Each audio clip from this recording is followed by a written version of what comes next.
Salut à vous les juristes, c'est Matt DEH et bienvenue sur Vulgadroit. Aujourd'hui, on se retrouve pour une nouvelle capsule et cette fois-ci sur le projet de loi d'orientation et de programmation du ministère de l'Intérieur. Alors, du coup, on va dire pour ce qui est de l'essentiel du projet de loi, il reprend et il complète un précédent projet de loi qui a été présenté en mars 2022, mais qui avait été retiré afin d'être conforme avec les engagements pris par le président de la République au cours de sa campagne électorale. Et ce texte, donc ce nouveau projet de loi, il fixe les objectifs et programmes, les moyens humains, juridiques et budgétaires du ministère de l'Intérieur sur les 5 prochaines années, et donc du coup pour la période de 2023 à 2027. Et concrètement, pour résumer, si vous deviez retenir un gros truc, c'est que ce projet de loi prévoit une hausse du budget du ministère de 15 milliards d'euros afin d'investir dans le numérique pour plus de proximité et pour mieux prévenir les crises futures. Ouais, ouais. Et du coup, ce projet de loi se décline en 3 grands volets.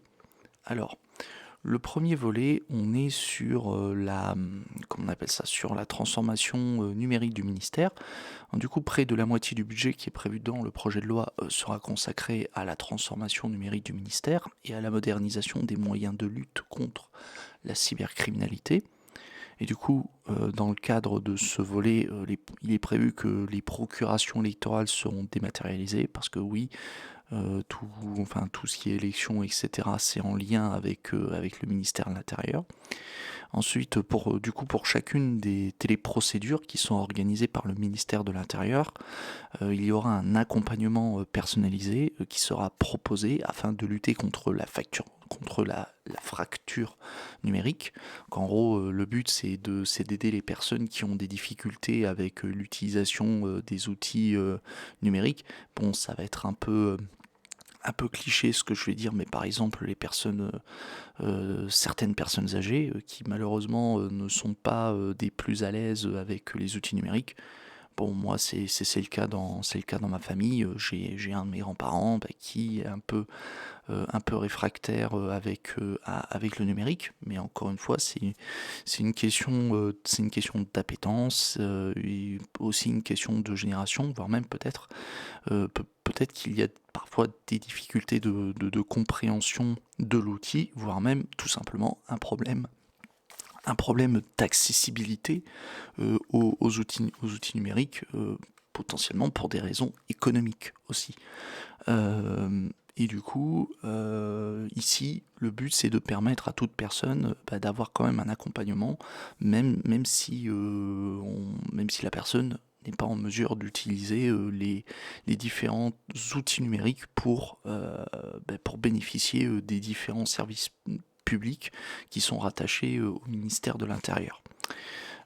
Et pour ce qui est des forces de sécurité, donc elles seront dotées de nouveaux équipements. Alors là, nous, amis gauchistes, nous allons être en PLS puisqu'ici il est question de caméras piétons, caméras embarquées, postes mobiles et même du déploiement d'un réseau radio qui s'appelle Réseau Radio du Futur. Alors bon, personnellement, moi je trouve que le nom est assez merdique. Franchement, je trouve le nom ridicule, mais bon, peu importe, ça c'est un détail, c'est les goûts et les couleurs. Mais du coup, à quoi ça correspond le programme Réseau Radio du Futur? En fait, il répond à un triple objectif, donc qui est d'assurer la sécurité des concitoyens, offrir un système commun à l'ensemble des forces, des forces de l'ordre, et moderniser les équipements radio en dotant les forces de l'ordre d'un unique équipement individuel de communication multifonction. En gros, on est dans une logique d'harmonisation.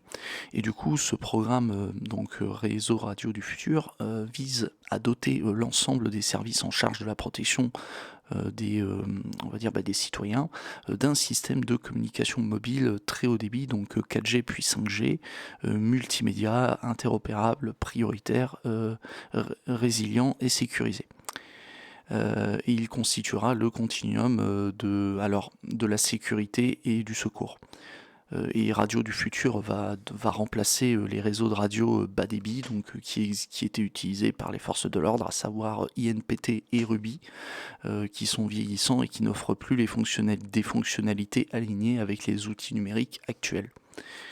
Et à terme, le réseau radio du futur prévoit d'équiper 300 000 abonnés, donc en charge des missions de protection des populations et de gestion des crises et catastrophes, issus de plus de 30 entités utilisatrices différentes, donc réparties entre plusieurs ministères et instances publiques et privées.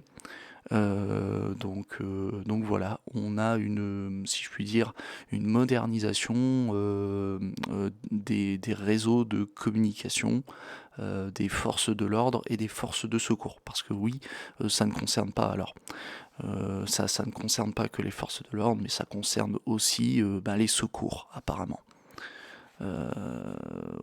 Puisque c'est le continuum de la sécurité et de secours. Donc il n'y a pas que les forces de l'ordre qui on va dire, qui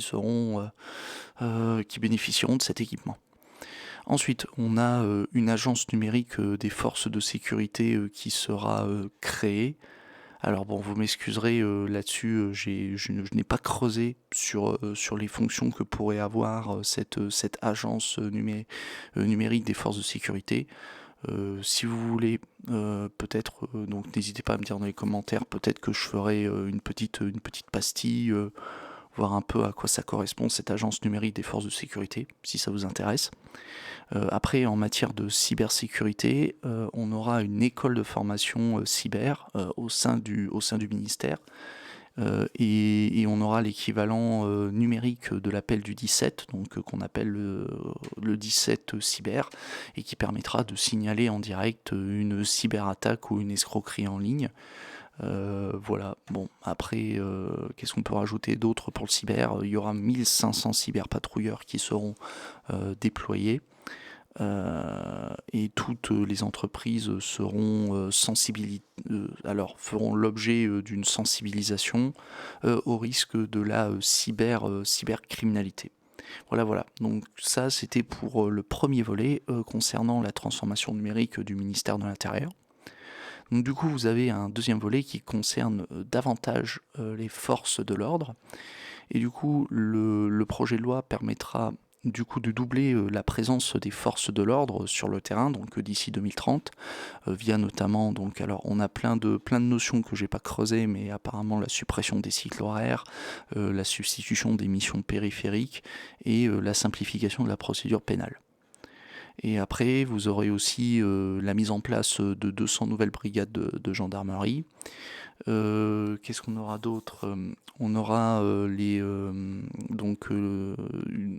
des sous-préfectures qui vont faire l'objet de réouverture dans les zones rurales ou dans lesquelles il y a un fort essor démographique afin de poursuivre la labellisation de sous-préfectures en France Service. Alors bon, j'avais noté... alors, je vais juste reprendre les développements concernant France Service. En fait, c'est un réseau de structures qui se compose de 2379 guichets uniques de proximité et qui a pour finalité d'intervenir dans différents domaines du service public, à savoir la santé, la famille, la retraite, le droit, on a aussi le logement, l'impôt, la recherche d'emploi, l'accompagnement au numérique. Et le but, c'est que les personnes puissent bénéficier à moins de 30 minutes de chez eux un accompagnement dans les démarches administratives. Et du coup, le but, c'est de participer à rétablir un service public de proximité. Voilà. Donc, donc je vous balance l'information, mais encore une fois, on peut se poser réellement la question de la qualité de France Service. Est-ce que c'est un pansement sur une jambe de bois? Encore une fois, si vous avez bénéficié on va dire des différentes enfin, si vous avez bénéficié de l'accompagnement des agents France Service, ben, n'hésitez pas à nous faire un retour pour nous dire ce qu'il en est, parce que je crois que en France Service, c'est déjà mis en place. J'en avais discuté avec en plus non, je crois même j'en avais même vu un, notamment dans la métropole lilloise. Donc oui, ça commence à se mettre en place.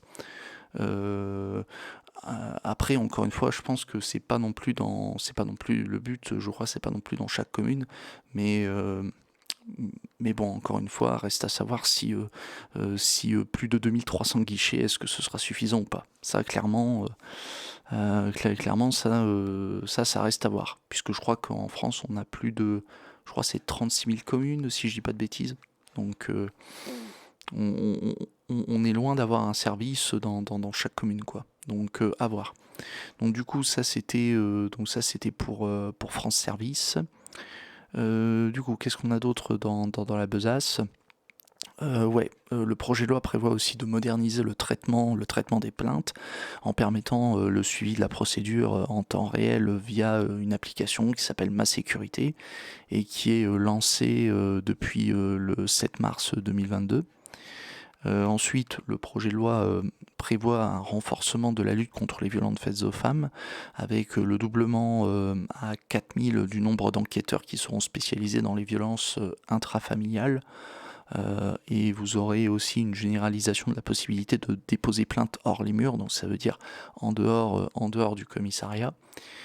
Et il y aura un recrutement de 200 intervenants sociaux, donc en police de gendarmerie. Donc du coup, ce qu'on appelle intervenants sociaux, ce sont des personnes qui sont chargées d'accueillir, de conseiller, d'orienter les personnes qui sont en détresse sociale et dont les situations ont été repérées par les forces de sécurité au cours de leur intervention. En gros, c'est un espèce d'accompagnement psychologique, si je puis dire, des victimes, si on veut le dire grossièrement. Après, vous aurez la création d'un fichier de prévention des violences intrafamiliales. Et du coup, ce fichier, il prendra la forme d'un outil qui sera partagé et actualisé en fonction des actions policières menées. Donc, du coup, que ce soit en intervention au domicile ou au recueil de plaintes main courante.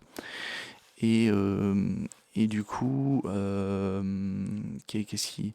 Ouais, et il y aura donc dans le cadre de ce fichier des déclenchements de mesures d'accompagnement, comment on appelle ça, mesures d'accompagnement, de prévention ou de protection, soit par la justice, soit par la police. Voilà, voilà.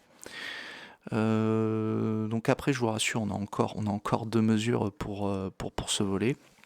Donc on a la création donc, de 100 classes de reconquête républicaine. Alors les classes de reconquête républicaine, elles sont créées donc dans les quartiers de reconquête républicaine et dans les quartiers politiques de la ville. Euh, euh, alors politique de la ville. Je pensais que c'était prioritaire, mais bon, peu importe. Et du coup, ces classes, elles sont destinées prioritairement aux élèves qui sont décrocheurs, afin de préparer les concours de la fonction publique et du ministère de l'Intérieur, donc que ce soit les concours pour devenir policier, gendarme, pompier, ou même simplement un concours pour bosser en administration.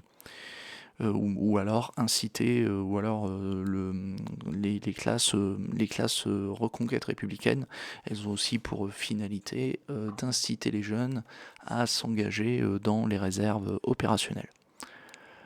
Et du coup, dernière mesure pour ce volet, on a la réforme des concours, donc du ministère de l'Intérieur, afin de recruter les élèves les plus méritants de tous les territoires. On y croit. Pardon, il y a aussi encore une autre mesure qui concerne la transparence et l'exemplarité des forces de l'ordre. Enfin, on est toujours dans le même volet, mais on a une mesure supplémentaire. En gros, plusieurs mesures supplémentaires, à savoir le fait que les rapports de l'IGPN, donc la police des polices, donc du coup l'inspection des forces de sécurité, ils seront publiés et il y aura un comité d'éthique qui sera placé auprès du ministère. Alors, encore une fois, je n'ai pas connaissance des fonctions que va exercer ce comité d'éthique. Donc du coup, Encore une fois, à voir. Comme pour l'agence, l'agence numérique des... alors attends, comment elle s'appelle déjà cette agence? Je crois que c'est Agence numérique des forces de sécurité. Alors attends que j'essaie de mettre la main. Ouais, Agence numérique des forces de sécurité. Donc du coup, pareil que pour le comité d'éthique, j'ai pas le détail, j'ai pas le détail des fonctions. Bon. Ensuite, on a un autre volet qui concerne donc les réponses à... Autant pour moi, j'ai fait dernier point quand même assez important. Ah, bon, après, reste à voir si cette mesure c'est du flanc ou pas. Les policiers et les gendarmes qui sont condamnés à une peine définitive de prison pour violence intrafamiliale, infraction sur les stupéfiants, racisme ou discrimination, ils seront définitivement exclus du ministère. Voilà.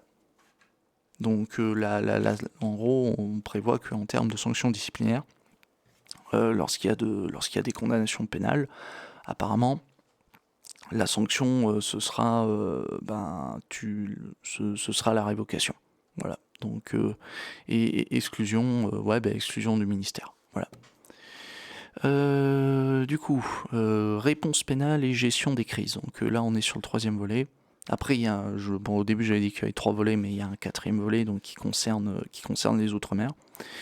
Mais du coup, pour le volet réponse pénale et gestion des crises, donc le texte prévoit de renforcer donc les moyens des enquêteurs et de simplifier la procédure pénale.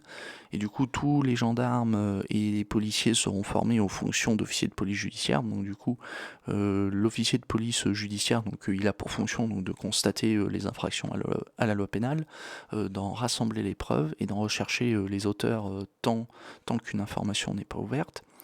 Et lorsqu'une information judiciaire est ouverte, l'officier de police judiciaire exécute les délégations donc des juridictions d'instruction et défère leur réquisition. Et ils reçoivent ensuite, ils reçoivent les plaintes et dénonciations et ils procèdent à des enquêtes préliminaires. Voilà. Et ensuite, il y aura des assistants d'enquête qui sont recrutés. En gros, l'objectif de ces différentes mesures, c'est de rendre plus efficaces les enquêtes. Après, on aura, donc pour ce qui est des amendes forfaitaires délictuelles, elles seront généralisées à tous les délits qui seront punis de moins d'1 an de prison. Ensuite, pour mieux lutter contre la délinquance du quotidien et la criminalité, les moyens des services d'investigation et la formation des enquêteurs continueront d'être renforcés. La gestion de crise sera professionnalisée, donc sous l'autorité des préfets, et il y aura, j'adore à chaque fois leurs expressions claquées au sol, un centre interministériel de crise 2.0 qui sera construit. Oh putain, je te jure. Ce qu'il faut pas faire pour donner l'impression d'être Jones. Voilà, je vous jure. Et du coup, pour développer la culture du risque chez les citoyens, donc il y aura une journée nationale dédiée aux risques majeurs et aux gestes qui sauvent, donc qui sera rendue obligatoire chaque année. Bon, pourquoi pas. Au moins, ça nous fait à chaque fois une piqûre de rappel. Là-dessus, bon, mesurette, mais petites mesures, voilà. Après, en vue de la Coupe du Monde de rugby en 2023 et les Jeux Olympiques de 2024, ou pour mettre fin à des affrontements violents, 11 nouvelles unités de forces mobiles spécialisées seront prochainement mises sur pied. Ouais, on a vu ce que ça a donné avec les Anglais, bien évidemment. Mais bon, on va dire que c'était pas la faute du ministère et d'un problème de formation ou d'effectifs des forces de l'ordre. Non, c'est absolument pas les forces de l'ordre qui malheureusement ont merdé sur ce coup. C'est la faute aux Anglais. Mais bon, c'est pas grave, en catimini, on va créer quand même 11 nouvelles unités de forces mobiles dans le doute. Bref, du coup, et ça, je pense que ça fait rire pas mal ça fait un peu greenwashing, mais face aux crises climatiques, le matériel de la sécurité civile continuera à être renouvelé. C'est bien, il y aura des tonfas bio que vous pourrez déguster dans la gueule. C'est merveilleux, voilà. c'est écologique. Bon, de toute façon, j'attends de voir les forces de l'ordre qui pourront mater les écolos ou dégager les gens des ZAD en disant, bah, vous inquiétez pas, vous voyez ce tonfa, il a été fait, il est bioéquitable. Dans ta gueule. Ah, je te jure. Et diverses mesures concernent aussi donc la sécurisation des frontières, donc par exemple l'amélioration de la coopération européenne avec des brigades mixtes. Donc là, je suppose que ça va être on va dire des brigades de policiers qui sont de nationalités différentes. Peut-être renforcer en gros les brigades, que ce soit franco-belges, franco-italiennes, ouais, je crois qu'on dit franco-hispanique peut-être. Mais bon, enfin peut-être plus franco-espagnol, mais bon, bref, vous avez compris le délire, ou même franco-allemande aussi. Et du coup, plus globalement, les policiers et les gendarmes donc, devront être dotés de matériel le plus performant. Ah, merveilleux, des véhicules, armements, drones, ah, c'est génial. Bon, moi j'attends qu'on ait le LBD à tête chercheuse, ou même le drone LBD. Ah ouais, putain, ce serait génial. Comme ça, bon, bah, tu peux, à défaut, les personnes qui sont crevées les yeux, ils pourront peut-être poursuivre les fabricants des drones, peut-être. Ou alors peut-être tout simplement le pilote du drone. Ou alors, bon, bref, au choix. Au choix. Et bon, ça, le seul point positif là-dedans, c'est que les policiers et les gendarmes, ils devront être mieux formés. Là-dessus, oui, oui. Si on peut éviter qu'il y ait des forces de l'ordre qui tirent dans la tête des gens à coups de LBD et qui crèvent des yeux, oui. Oui, oui, ça peut être pas mal. C'est toujours mieux que rien. Et du coup, il y aura une hausse de 50% de leur temps de formation initiale. Il y aura des nouvelles écoles spécialisées. Ouais, une école du LBD, ce serait pas mal. Bon, j'insiste beaucoup sur le LBD, mais bon, peut-être aussi une école une école de pilote de drone. Pourquoi pas. Bon, on arrive au dernier volet, donc les moyens particuliers donc, pour les Outre-mer. Donc il y aura des moyens dédiés aux Outre-mer qui sont mis en œuvre, donc à savoir un effort de remise à niveau de l'architecture des réseaux de communication, des nouveaux outils technologiques pour lutter contre les trafics aux frontières des Outre-mer, la drogue, stupéfiants, flux financiers illégaux, etc. Je pense que flux financiers illégaux, je pense que ce serait peut-être pas mal. Surtout, vous savez, ceux qui ont des gros patrimoines. Oui, oui, oui. Bon, on ne citera pas de nom. Je veux pas de procès. Voilà. Qu'est-ce qu'on a d'autre après pour les Outre-mer? On a un prépositionnement de détachement des formations militaires de la sécurité civile qui vont fournir une première réponse en cas de crise ou de risque naturel, donc comme les cyclones, notamment vu le réchauffement climatique, ce serait déjà pas mal. Et il y aura après des plans spécifiques à chaque territoire pour une meilleure surveillance des risques. Et cerise sur le gâteau, le texte permet enfin de tenir compte de deux protocoles qui ont été signés en mars 2022 avec les syndicats, donc sur les carrières des policiers, donc du coup ce qui a permis de mobiliser... Oh putain, ah, il fait chier, vous dit. Ouais, mon chien qui casse les couilles. Ouais, donc 783 milliards d'euros, donc sur 5 ans, donc pour les policiers, et pour les gendarmes, il y aura 700 millions d'euros sur la même période. Voilà. Bon, bah, de toute façon, comme vous l'aurez entendu, c'est mon chien qui a gueulé sur l'autre chien pour qu'il dégage. Ouais, j'ai un chien qui est amour, bière et câlin, hashtag psychodélique. Voilà. Bon, c'est tout pour ce projet de loi. Les juristes, j'espère que ça vous a intéressé. Encore une fois, on est sur un projet de loi. Donc, ça veut dire que concrètement, il est actuellement en discussion devant le Parlement. Il n'y a pas d'adoption du texte dans sa version définitive, donc il risque potentiellement d'être amendé, donc du coup modifié, si je puis dire, soit par les députés et les sénateurs, soit directement par le gouvernement. Et après, bon, ben, peut-être que la loi, une fois adoptée, elle sera passée au crible par le Conseil constitutionnel. Donc, encore une fois, on verra ce que ça donne à la fin. Bon, il y aura peut-être pas énormément de modifications, mais bon, reste à voir. Bon, Si ça vous a plu, comme vous connaissez la chanson, pensez à l'abonnement, pensez au pouce, au partage de la vidéo et à me faire part de vos commentaires si vous avez des questions sur le sujet. Et qu'est-ce que je peux dire d'autre?